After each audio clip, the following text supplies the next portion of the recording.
शान्ताकारं भुजगशयनं पद्मनाभं सुरेशं विश्वाधारं गगनसदृशं मेघवर्णं शुभांगं लक्ष्मीकान्तं कमलनयनं योगिभिः वन्दे वन्दे विष्णुभयवहार सर्वलोकैकनाथनं।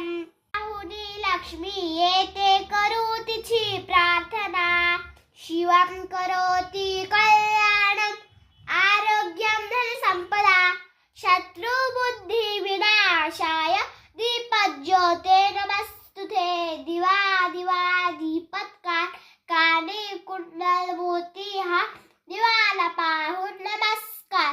तिळाची तेल कापसाची वात दिवा जळो सारी रात दिवा लावला देवापाशी झेड पडला तुळशीपाशी माझा नमस्कार सर्व देवांपाशी। घरची पिढा बाहेर जाऊ दे बाहेरची लक्ष्मी आत येऊ दे घरच्या